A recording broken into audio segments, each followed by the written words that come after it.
That's what you get for loving me. That's what you get for loving me.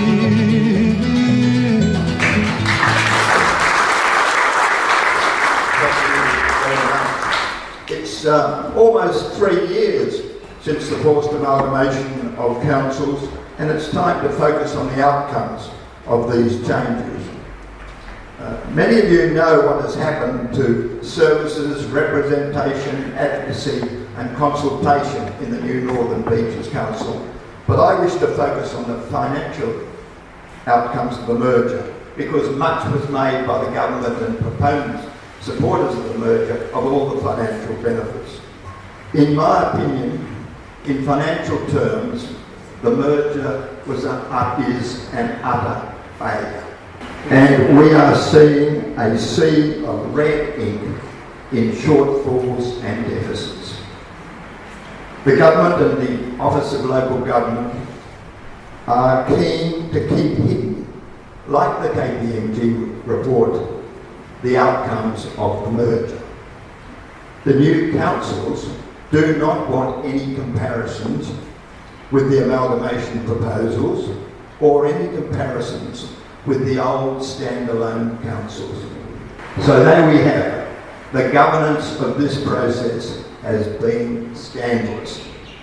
They proposed the mergers and have not required any reporting of the outcome. Next slide.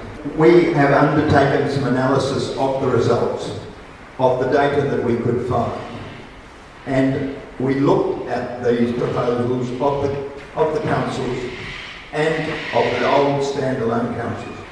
We've done it across the state with 7 metro councils and 13 metro, non-metro and country councils, but tonight the focus is on the Northern Beaches.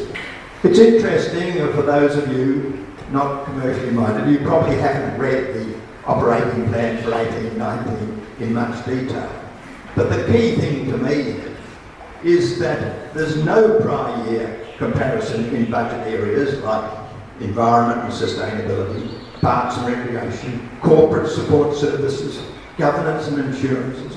There's no comparison in total with the amalgamation proposal, and no comparison with the prior standalone councils.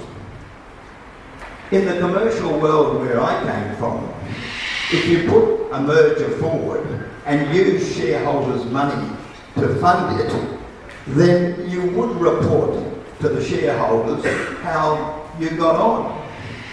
Not so in New South Wales. No reporting at all. So what has happened with the Northern Beaches Council?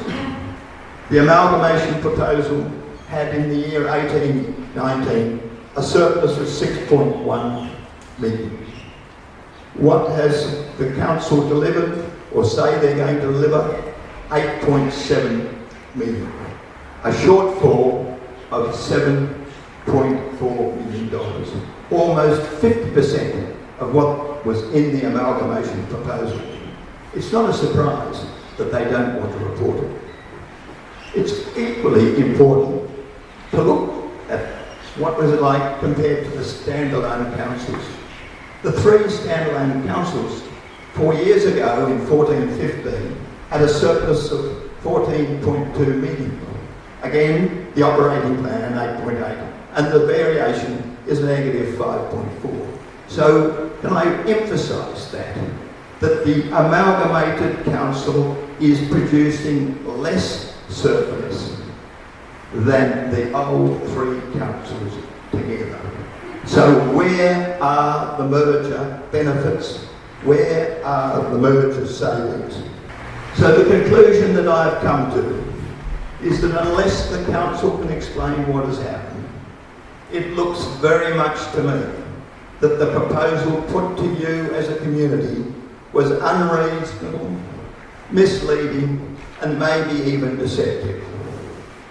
Communities should have the right to demerge if the majority desire. So that is the point and the view that SOC have, and it is supported by most political parties, except the Liberals National.